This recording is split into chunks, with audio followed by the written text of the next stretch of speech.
The laughter started as a ripple and grew into a wave that crashed over me where I stood in my own kitchen, holding a glass of wine that suddenly tasted like vinegar. My wife Kendra was performing again, and I was the punchline.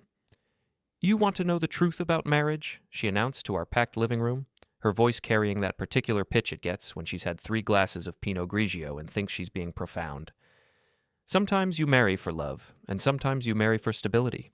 Dylan here?" She gestured toward me with her glass, wine sloshing dangerously close to the rim. "He's my stability. I'm Dylan Foster, 46 years old, and I've spent the last 20 years building a commercial real estate appraisal business that keeps us comfortable in our renovated 1930s colonial overlooking Casco Bay. The house was my idea, the renovation was Kendra's obsession, and the mortgage payments come from my work. But tonight, apparently, I was entertainment. The crowd, 15 of our closest friends and several of Kendra's blog associates, turned their attention to me like spectators at a tennis match. I recognized the look. "Dylan's the most pathetic man I know," Kendra continued, her voice getting louder as she warmed to her theme. "But at least he's rich." The room erupted in laughter. Not the uncomfortable kind that might have given me hope for human decency, but the genuine, delighted laughter of people enjoying a good show. I watched Maya Chen pull out her phone, angling it toward Kendra. Other phones appeared like flowers blooming in a time-lapse video. "I mean, look at him," Kendra said, now fully committed to her performance. Standing there in his little polo shirt, probably thinking about property values or septic systems or whatever it is he thinks about. "When was the last time you had an original thought, honey?" I didn't answer. I've learned over the years that Kendra's rhetorical questions aren't looking for responses. They're looking for audiences. "He appraises buildings for a living," she continued, taking another sip of wine. "Literally goes around telling people what their property is worth. It's like being an accountant, but with more driving. And somehow, this man thinks he's interesting enough to give me opinions about my blog, my career, my life choices." Lucas Morrison, who owns the hardware store downtown and has been my friend since high school, shifted uncomfortably near the fireplace. His wife Sarah was recording too, but she looked like she was doing it out of obligation rather than enthusiasm.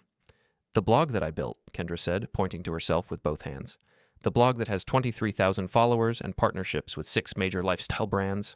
The blog that actually creates something beautiful in the world instead of just measuring other people's creations." This got a round of applause. Kendra's lifestyle blog, Coastal Living with Kendra, had indeed grown substantially over the past 2 years. What the audience didn't know was that I'd introduced her to 4 of those 6 brand partnerships through my commercial real estate connections, and that our joint checking account showed regular payments to something called Engagement Boost Solutions that I'd been meaning to ask her about. "But here's the thing," Kendra said, her voice dropping to a conspiratorial whisper that somehow carried to every corner of the room. "I stay with him because he pays for everything. The house, the car, the vacations, the wine you're all drinking right now. Dylan Foster. Not much of a husband, but hell of a meal ticket." The laughter this time had an edge to it. I saw Brent Holloway, Kendra's fitness trainer and frequent content collaborator, grinning from the corner where he'd been nursing the same beer all evening.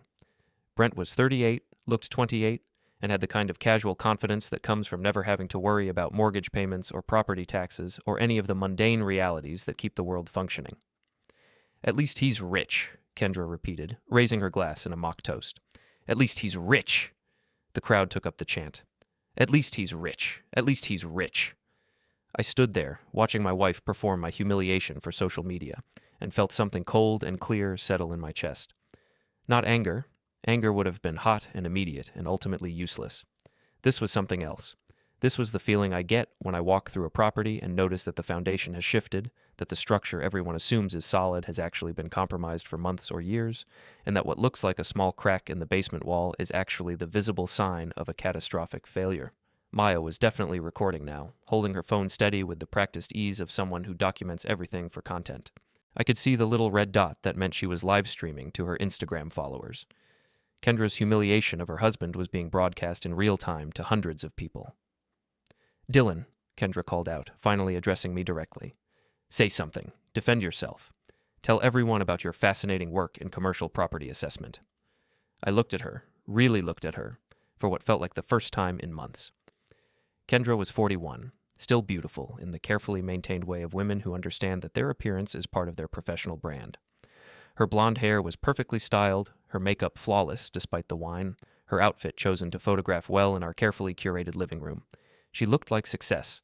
She looked like the kind of woman who would never have to worry about money or security or the boring reliability of men like me. Well, she prompted, and I realized the room had gone quiet, waiting for my response. I smiled. Not a big smile, just a small, polite expression that I'd perfected in 20 years of dealing with difficult clients and hostile property owners. The smile that says I'm listening, I understand, and I'm not going to give you the reaction you're looking for. I think, I said, my voice calm and level, that you've given everyone enough entertainment for one evening. I set my wine glass on the kitchen counter, walked to the front hall closet, and retrieved my jacket. The house was silent except for the sound of my footsteps on the hardwood floor that Kendra had insisted we install last spring. "Where are you going?" Kendra called after me, but I was already at the front door. "For a drive," I said without turning around. "Enjoy the party." I stepped out into the October night, leaving behind the warm light and laughter of my own home, and felt something I hadn't experienced in years: complete clarity about what needed to happen next. I drove to my office downtown, a modest suite in a converted Victorian that housed 3 other small businesses. At 10:30 on a Saturday night, the building was empty except for the security lights and the hum of the heating system. I let myself in and sat at my desk, staring at the dark window that looked out onto Exchange Street. My phone had been buzzing constantly since I left the house. Text messages from Lucas, from Sarah, from other guests who had witnessed Kendra's performance. I ignored them all and opened my laptop instead. The first thing I did was check our joint bank accounts. Kendra and I had maintained shared finances since we married 8 years ago, a decision that had seemed romantic at the time and practical ever since. I handled the bills and investments. She managed her blog expenses and personal spending. We'd never had a reason to mistrust each other with money. Now I had a reason to look closer. I started with the checking account and worked backward through 6 months of statements. Most of the charges were familiar: grocery stores, gas stations, the usual household expenses. But there were others that caught my attention. Regular payments to engagement boost solutions ranging from $300 to $800. Monthly charges to something called Influence Analytics Pro. A series of payments to content creation services that totaled nearly $4,000 over the past quarter. I opened a new browser window and searched for engagement boost solutions. The website was sleek and professional, offering organic growth strategies for social media influencers. The services included authentic engagement packages, targeted follower acquisition, and content amplification solutions. In plain English, fake likes, fake followers, and fake comments. The phone buzzed again. This time it was Lucas. "Dude, you okay? That was rough. Kendra's asking where you went." I typed back, "I'm fine. At the office. Tell her I'll be home later." But I had no intention of going home later. Not tonight, and possibly not for a while. I spent the next hour documenting everything I could find. Screenshots of the bank statements, printouts of the fake engagement service websites, copies of Kendra's brand partnership contracts that I'd helped negotiate. The contracts were particularly interesting because they included performance clauses based on engagement metrics, the same metrics that Kendra had been artificially inflating with our joint funds. By midnight, I had built a comprehensive picture of what my wife had been doing with our money. She'd been buying fake social media engagement to meet the requirements of her brand partnerships, then using the income from those partnerships to fund more fake engagement, creating a cycle that looked like organic growth but was actually a sophisticated form of fraud. The amounts weren't enormous, maybe $15,000 over the past year, but they represented something larger. Kendra had been lying to her business partners, lying to her followers, and lying to me about the nature of her success. The blog that she'd used to humiliate me in front of our friends was built on a foundation as fake as everything else in our marriage. My phone rang. Kendra. "Dylan, where the hell are you? The party's over and everyone's asking about you. You made me look like an idiot just walking out like that." "I made you look like an idiot." "You know what I mean. People are saying I was too harsh, that I embarrassed you. Maya posted the video and now everyone's commenting about how awkward it was." "She posted the video?" "Of course she posted the video. It was hilarious. You should see some of the comments. People are laughing hard about the 'at least he's rich' thing. But then you had to go and make it weird by storming out." I looked at my computer screen where I had spreadsheets showing exactly how Kendra had been spending my money to build her fake online empire. "Where did you think I went?" "I don't know. Lucas said you were at your office, but that's crazy. It's almost midnight on a Saturday. What could you possibly be doing at work?" "Learning things," I said. "What kind of things?" "Did you know that Engagement Boost Solutions offers a premium package that includes comment management? For an extra $200 a month, they'll have real people write personalized comments on your posts to make the engagement look more authentic." There was a long silence on the other end of the line. "Dylan, what are you talking about?" I'm talking about the $400 you spent last month on fake Instagram comments. I'm talking about the $800 you spent in September on fake followers. I'm talking about the fact that your entire blog empire is built on fraud, and you've been funding it with our joint checking account. Another silence, longer this time. You went through our bank statements? I went through our bank statements. I also looked at your brand partnership contracts. The ones I helped you negotiate, remember? The ones that include specific performance requirements based on engagement metrics. The engagement metrics you've been faking. Dylan, you don't understand how social media works. Everyone does this. It's just marketing. Everyone commits fraud? It's not fraud. It's fraud, Kendra. You signed contracts promising specific levels of authentic engagement. Then you bought fake engagement to meet those promises. That's textbook fraud. And you did it with my money, which makes me an unwitting accomplice. I could hear her breathing on the other end of the line, and I could picture her in our bedroom, probably still in her party outfit, trying to figure out how to spin this into something that wasn't her fault. Come home, she said finally. We'll talk about this like adults. Like adults? You mean like how we talked about things when you called me the most pathetic man you know in front of 15 people with cameras? I was drunk. I was performing. You know how I get when I'm trying to entertain people. I know exactly how you get. That's the problem. I hung up and turned back to my computer. There was more work to do. Sunday morning, I drove to Portland and met my sister Vera at a coffee shop near the Old Port. Vera was 2 years older than me, a retired police detective who now ran a small private investigation business. She was one of the few people I trusted completely, partly because she was family and partly because she had spent 20 years seeing through other people's lies for a living. You look like hell, she said when I sat down across from her with my coffee. I feel like hell. Did you see Maya's Instagram video? I saw it. Sarah Morrison sent it to me around midnight with a message that just said, "Holy shit. What are you going to do?" I told her about the bank statements, the fake engagement services, the brand partnership fraud. Vera listened without interrupting, occasionally making notes on a legal pad she'd brought with her. How much money are we talking about? She asked when I finished. 15,000 over the past year, maybe more if I go back further. But it's not really about the money. It's about the humiliation. It's about the lying, the money, the blog, the whole performance last night. It's all fake. She built this entire persona around being a successful lifestyle blogger, and it's completely artificial. She used my money and my business connections to create a fake empire, then used that fake empire to justify treating me like garbage in front of our friends. Vera nodded. What do you want to do about it? I want to file for divorce. But first, I want to make sure everyone knows exactly what kind of person they were cheering for last night. That's the anger talking. You need to be smarter than that. I'm not angry, I said, and realized it was true. I'm done. There's a difference. Vera studied my face for a moment. Okay, what do you need from me? I need to know if there's more. If she's been lying about the money and the blog, what else has she been lying about? You think she's cheating? I think she's been spending a lot of time with Brent Holloway, her trainer. He was at the party last night, and he looked pretty comfortable watching her humiliate me. You want me to follow them? I want you to find out what's really going on. All of it. The money, the relationships, whatever else she's been hiding. I want a complete picture before I make my next move. Vera finished her coffee and closed her notebook. This is going to cost you, and it's going to hurt. Are you sure you want to know everything? I'm sure. Okay, give me a week. I spent the rest of Sunday at my office, working on a backlog of appraisal reports and trying not to think about what Vera might discover. Kendra called twice, but I let it go to voicemail. The messages were increasingly frantic, starting with attempts at humor. You're really going to make me sleep alone because of a stupid party joke? And escalating to anger. This is ridiculous, Dylan. Come home so we can talk like mature adults. Monday morning, I went home to shower and change clothes. Kendra was in the kitchen, still in her robe, looking like she hadn't slept much. We need to talk, she said. We talked on Saturday night. You said I was pathetic, but rich. I think that covered everything.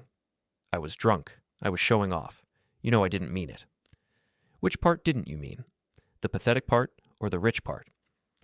She stared at me for a moment, and I could see her calculating how to play this.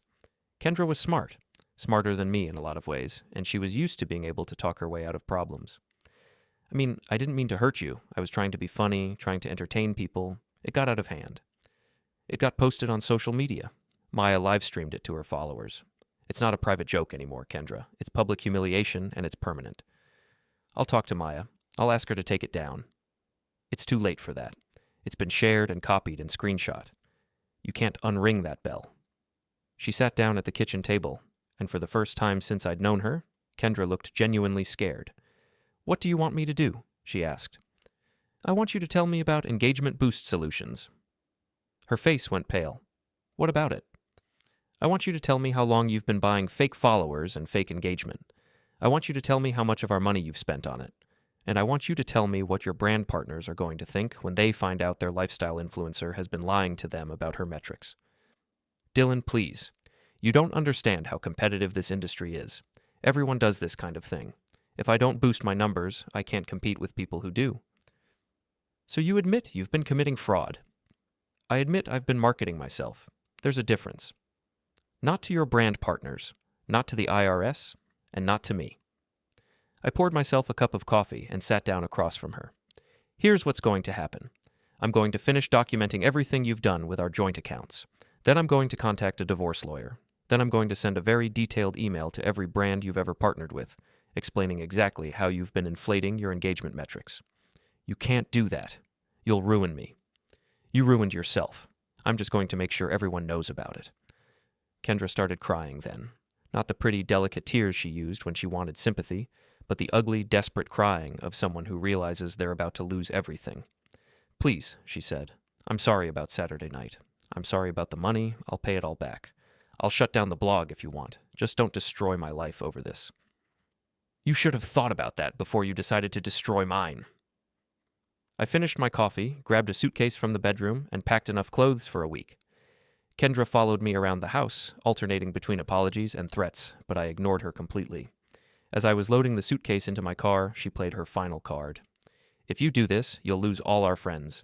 Lucas, Sarah, everyone who was at the party, they'll think you're a vindictive asshole who can't take a joke."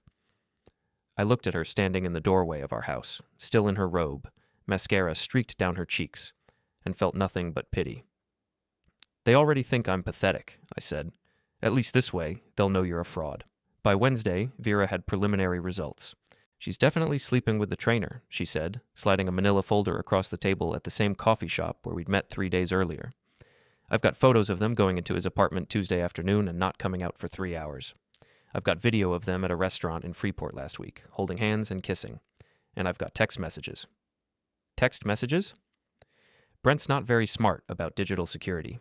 He uses the same password for everything, and he backs up his phone to a cloud service that's about as secure as a screen door. Want to read them?" I opened the folder. The first thing I saw was a photo of Kendra and Brent in what was clearly a hotel room, both of them partially dressed, both of them obviously comfortable with being photographed together. The timestamp showed it was taken 6 weeks ago. The text messages were worse. "Brent, your husband seems like a real loser. How do you stand being married to that?" Kendra, "I don't have to stand it much longer. Once the blog takes off, I won't need his money anymore." Brent, "Can't you just divorce him now?" Kendra, "Not yet. I need another year to build up my brand, then I can leave and take half of everything he's built." Brent, "At least he's rich, right?" Kendra, "At least he's rich. God, I can't wait to see his face when I leave him for someone half his age." I read through 2 months of messages documenting their affair, their plans for my financial destruction, and their genuine contempt for everything about me. The worst part wasn't the betrayal. I'd suspected that. The worst part was how stupid they thought I was. "There's more," Vera said. "The fake engagement thing goes back almost 2 years, and it's bigger than you thought.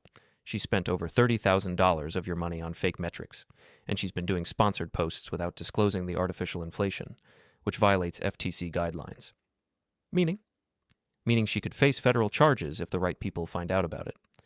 I closed the folder and stared out the window at the harbor. A fishing boat was coming in with the morning catch, followed by a cloud of seagulls hoping for scraps. Everything looked normal and peaceful, like the world hadn't just shifted on its axis. "What else do you need?" Vera asked. "I need copies of everything. I need documentation that will hold up in court, and I need you to keep watching them for a few more days." "What are you planning?" "I'm planning to give Kendra the public humiliation she deserves." That afternoon, I met with Robert Harlan, a divorce attorney who specialized in cases involving fraud and hidden assets. Harlan was in his 60s, with the kind of precise, methodical manner that comes from 40 years of dealing with people at their worst. "This is quite comprehensive," he said, reviewing the evidence I'd compiled. the financial fraud alone gives us grounds for divorce with cause, plus potential criminal charges, the adultery is just icing on the cake. How long will it take? If she contests it, 6 months to a year. If she doesn't, we could have preliminary orders in place within 30 days. I want to file immediately. Mr. Foster, I have to ask, are you sure you want to proceed this aggressively? Your wife has made some serious mistakes, but this level of evidence gathering suggests a level of premeditation that could work against you if she decides to fight dirty. I thought about Saturday night, about standing in my own kitchen while my wife performed my humiliation for social media, about the text messages where she and her lover laughed about my stupidity. She already decided to fight dirty, I said. I'm just fighting back. Harlan nodded. In that case, let's destroy her. Thursday morning, I sent 3 emails. The first went to Maya Chen, along with copies of the bank statements showing Kendra's fake engagement purchases. Maya, I thought you might be interested to know that the woman you helped humiliate me on Saturday has been buying fake followers and fake engagement for almost 2 years. As a real influencer, I thought you should know what kind of person you've been promoting. The second went to all 6 of Kendra's brand partners, with detailed documentation of her FTC violations and fake metrics. Dear brand partners, I am writing to inform you that my wife, Kendra Foster, has been artificially inflating her social media engagement metrics through the purchase of fake followers, fake likes, and fake comments. This violates both your partnership agreements and federal advertising guidelines. The third went to the local newspaper's lifestyle reporter, along with screenshots of Kendra's fake engagement purchases and a brief explanation of how the lifestyle blogging industry was built on fraud. I thought you might be interested in doing a story about the fake influencer economy and how it affects local businesses. Then I sat back and waited for the explosion. The first call came at 9:47 a.m. Dylan, what the hell did you do? Kendra's voice was shrill with panic. Maya just called me screaming about fake followers. She says you sent her bank statements. I sent her the truth. You sent her private financial information. That's illegal. Actually, it's not. Those are joint account statements, which means I have every right to share them. And Maya has every right to know that the woman she's been collaborating with is a fraud. Dylan, please, I can explain everything. The engagement stuff, it's just fraud. We've been through this. What do you want? Money? I'll pay back every penny. An apology? I'll apologize however you want, wherever you want. Just tell me what you want. I want everyone to know exactly what kind of person they were cheering for on Saturday night. I hung up and turned back to my computer. I had work to do. The second call came 20 minutes later. Lucas. Dude, what's going on? Sarah just got a call from Maya, and Maya's going crazy about something with Kendra and fake followers. She says you're trying to ruin Kendra's career. I'm not trying to ruin her career. I'm documenting the fact that she never had a career. It was all fake. Come on, man. I know Saturday night was rough, but this seems like too much. She was drunk. She was showing off. People say stupid things at parties. Lucas, she's been cheating on me for months. She's been stealing money from our joint account to buy fake social media engagement. She's been committing fraud against her business partners, and she's been planning to divorce me and take half of everything I've built as soon as her fake blog gets big enough. There was a long silence. How do you know all that? Because I have evidence. Photos, text messages, bank statements, everything. Jesus, Dylan. Are you sure about this? I'm sure. And I'm sure that everyone who laughed at me on Saturday night is going to feel pretty stupid when they find out what they were really laughing at. The third call came an hour later. Sarah Morrison. Dylan, I owe you an apology. Maya just showed me the stuff you sent her about Kendra. I had no idea. Most people didn't. That was the point. I feel terrible about Saturday night. We all do. If we'd known what she was really like. You would have what? Defended me? Told her to stop humiliating her husband in front of a crowd? Yes. Of course we would have. Would you? Because from where I was standing, it looked like everyone was having a pretty good time watching the show. Sarah was quiet for a moment. You're right. We should have said something. We should have stood up for you. I'm sorry. I appreciate that. But it's too late for apologies. By noon, 3 of Kendra's 6 brand partners had terminated their contracts. By 2 o'clock, Maya had posted a detailed Instagram story explaining how fake engagement was destroying the influencer industry, using Kendra as a prime example. By 4 o'clock, the local newspaper had called to schedule an interview about fraud in the lifestyle blogging community. Kendra called 6 more times. I didn't answer. At 5:30, Brent Holloway showed up at my office. We need to talk, he said, pushing past my secretary and into my private office without being invited. Brent was exactly what you'd expect from a personal trainer who seduces married women for a living. artificially tan, overly muscled, and radiating the kind of aggressive confidence that comes from never having to worry about consequences. He was wearing a tight t-shirt that showed off his gym-built physique and jeans that probably cost more than most people's car payments. "About what?" I asked, not looking up from my computer. "About you trying to destroy Kendra's life over a stupid joke." "Sit down, Brent." "I'll stand." "Sit down or get out of my office." He sat, but he made it look like a threat. "Kendra told me what you're doing," he said. "The divorce, the stuff with her sponsors, the fake follower thing. You're being a vindictive asshole. And you're sleeping with my wife. I guess we're both living up to expectations." Brent's face flushed red. "She doesn't love you, man. She hasn't loved you for years. You're just a paycheck to her." "I know. I read your text messages." The color drained from his face. "What text messages?" I opened my laptop and turned it toward him. On the screen was a conversation from 3 weeks ago where he and Kendra had discussed the best way to hide their relationship until she could safely divorce the loser and take half his money. "Those are private," he said, but his voice had lost its aggressive edge. "Those are evidence. Evidence that my wife has been planning to defraud me with the help of her boyfriend.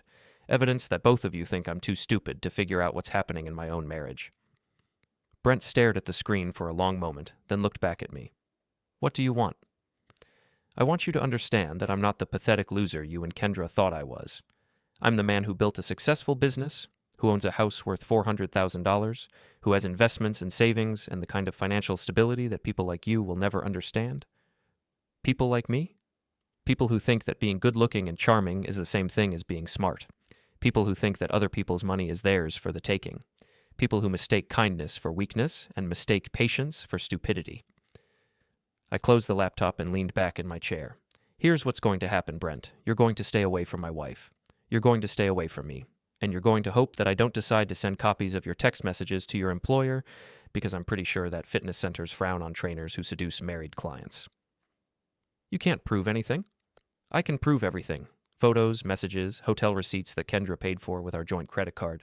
I can prove that you've been having an affair with a married woman, and I can prove that both of you have been planning to commit fraud against me." Brent stood up, trying to regain some of his earlier swagger. "Kendra's going to leave you anyway. You can't stop that." "You're right, but I can make sure she leaves with nothing, and I can make sure that everyone knows exactly why she's leaving." He headed for the door, then turned back. "You're making a mistake, man. Kendra's got friends, people who care about her. They're not going to just stand by while you destroy her. Her friends are fake, just like everything else about her, but you're welcome to find out for yourself." After Brent left, I sat in my office and watched the sun set over the harbor. My phone had stopped ringing, which meant that either people had run out of things to say, or they'd decided I was beyond reasoning with. Either way, it was peaceful.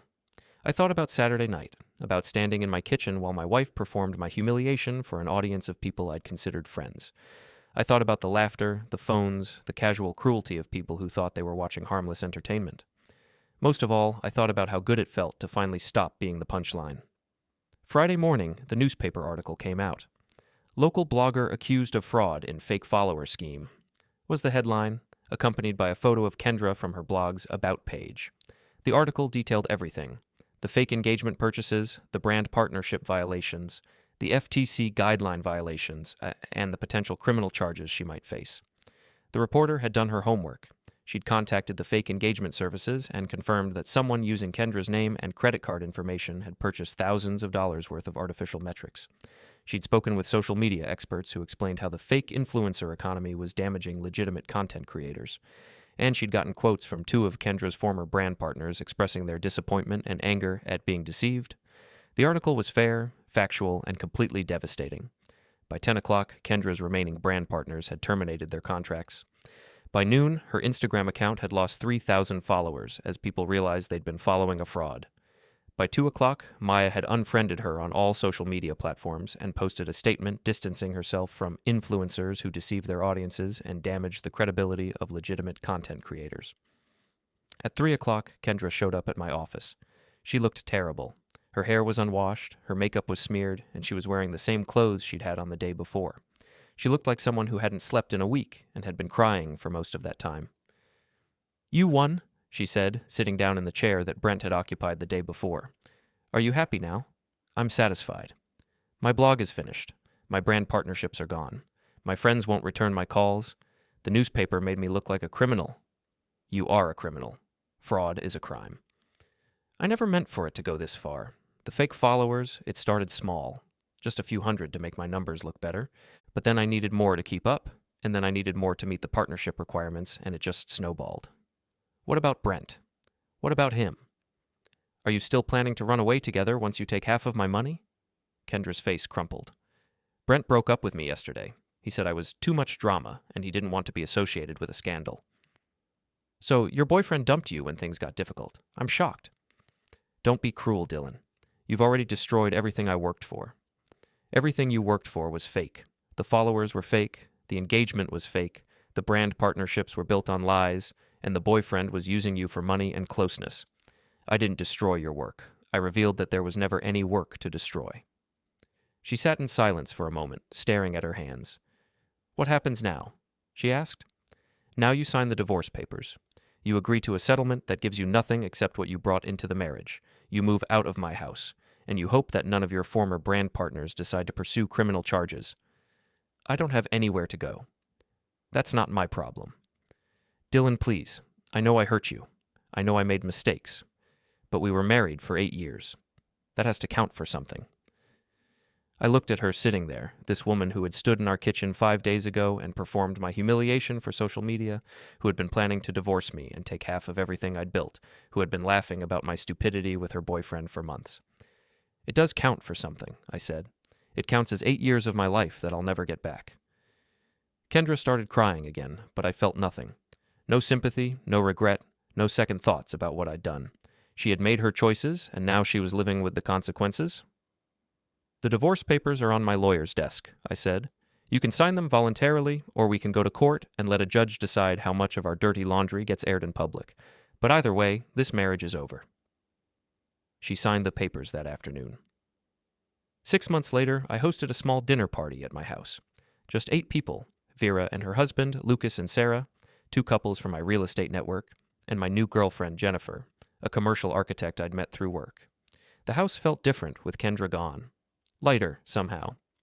I'd repainted the living room, replaced the furniture she'd chosen for its photogenic qualities with pieces that were actually comfortable, and turned her blog photography corner into a reading nook with a leather chair and good lighting. This place looks great, Sarah said, admiring the changes I'd made to the kitchen. Much more like you. It feels more like me, I agreed. Lucas joined us, carrying 2 bottles of wine from the cellar. Remember when Kendra used to make us take our shoes off before we came in here? Said she didn't want footprints on her content backdrop. I remember a lot of things about Kendra, I said. Most of them I'm trying to forget. The conversation moved on to other topics, local politics, business news, vacation plans, but I found myself thinking about that night 6 months ago when I'd stood in this same kitchen and watched my wife perform my humiliation for an audience of people with cameras. The newspaper article had been picked up by several national publications, turning Kendra's story into a cautionary tale about the fake influencer economy.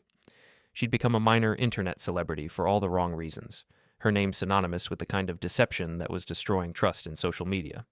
She'd moved back in with her parents in New Hampshire and taken a job at a local marketing company. According to Vera, who kept tabs on these things, she was making about $30,000 a year and driving a 10-year-old Honda Civic. Brent had moved to Boston and was working at a different gym, having been fired from his previous job when his affair with a married client became public knowledge. Dylan, Jennifer said, interrupting my thoughts. Sarah was asking about your trip to Ireland. Sorry, I said, returning my attention to the conversation. What did you want to know? Just whether you'd recommend it. Tom and I are thinking about going next spring. I spent the next few minutes describing the castle hotels and coastal drives that Jennifer and I had enjoyed on our vacation, but part of my mind was still thinking about consequences and choices and the way that actions ripple outward in ways we don't always anticipate. After dinner, we moved to the living room for coffee and dessert. Jennifer sat next to me on the couch, her hand resting casually on my knee in a way that felt natural and comfortable. She was nothing like Kendra, quieter, more genuine, completely uninterested in social media or performing for audiences. She was the kind of woman who read books instead of lifestyle blogs, who preferred hiking to shopping, who thought that a successful evening was one where nobody felt the need to take pictures. I have an announcement, Lucas said, raising his coffee cup. Sarah and I are buying the Morrison house on Elm Street. We close next month. Everyone congratulated them, and I found myself genuinely happy for my oldest friend. Lucas and Sarah had been renting for years, saving money and waiting for the right opportunity. The Morrison house was a 1920s colonial with good bones and a big backyard, exactly the kind of place where they could build the life they wanted. "Dylan did the appraisal," Sarah added. "He's the one who told us it was underpriced and we should move fast." "Just doing my job," I said, but I was pleased that I'd been able to help them. "Speaking of your job," Vera said, "how's business been since you became famous?" The newspaper article had mentioned my real estate appraisal business, and I'd gotten several new clients as a result. Apparently, people liked the idea of working with someone who had proven he could uncover hidden problems and wasn't afraid to document uncomfortable truths. "Busy," I said. "Turns out there's a market for thorough, honest property assessments." "Who would have thought?" Jennifer said with a smile. As the evening wound down and people started to leave, I walked each couple to the door and thanked them for coming. It was a small thing, hosting a dinner party, but it felt significant somehow.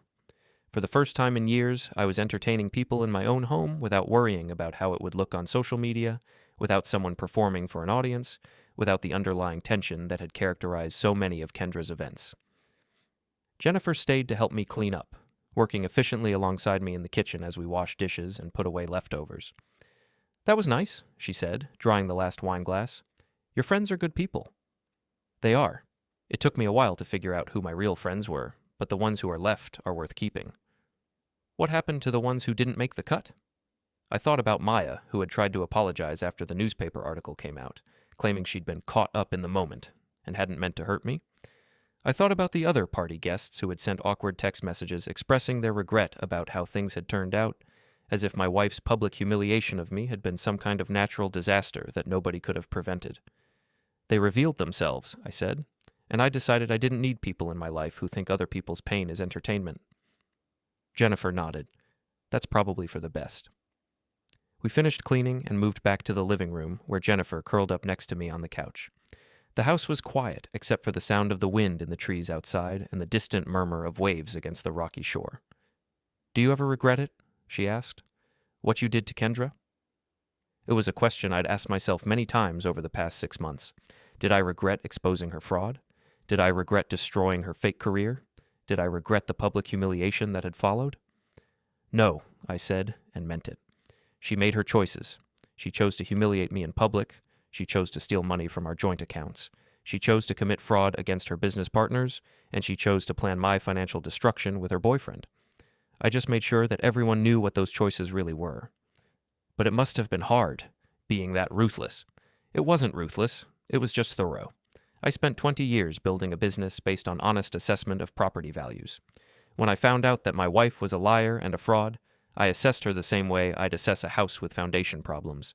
I documented the damage, I calculated the cost of repairs, and I determined that the structure was beyond saving. Jennifer was quiet for a moment, considering this. "You know what I like about you?" she said finally. "What?" "You don't pretend to be something you're not. You don't perform for people or try to manage your image or worry about what other people think of you. You just are who you are, and you let other people decide whether they can handle that or not. Is that a compliment?" "It's the highest compliment I can give someone." I kissed her then, there in my living room that no longer had to serve as a backdrop for someone else's fake lifestyle content, in my house that finally felt like home again, surrounded by the quiet satisfaction of a life built on honest foundations. Later that night, after Jennifer had gone home, I sat in my reading chair with a glass of wine and thought about Saturday night 6 months ago. I thought about standing in my kitchen, watching my wife perform my humiliation for social media, feeling the cold clarity that comes when you finally understand that the life you thought you were living was actually just another person's performance. I thought about Kendra, probably asleep in her childhood bedroom in New Hampshire, probably still wondering how everything had gone so wrong so quickly. I thought about Brent, probably in some Boston apartment, probably already working on seducing his next married client. I thought about Maya and the other party guests who had laughed at my expense and then tried to apologize when they realized they'd been cheering for the wrong person. Most of all, I thought about the difference between justice and revenge. Revenge would have been about making them suffer for the sake of suffering. Justice was about making sure that everyone knew the truth about what had really happened in my marriage, what kind of person Kendra really was, and what the consequences were for people who built their lives on lies. I'd given Kendra exactly what she'd asked for that night. I'd made sure that everyone knew she was worth keeping for the money, not the woman. The only difference was that I'd also made sure they knew the money was mine. The success was fake, and the woman was a fraud. My phone buzzed with a text message from Jennifer. "Thank you for a wonderful evening. Looking forward to many more." I smiled and typed back, "Me too." Then I finished my wine, turned off the lights, and went upstairs to bed in my house that belonged to me, in my life that was finally completely, authentically my own. The party was over. The reckoning was complete, and for the first time in years, I was exactly where I belonged.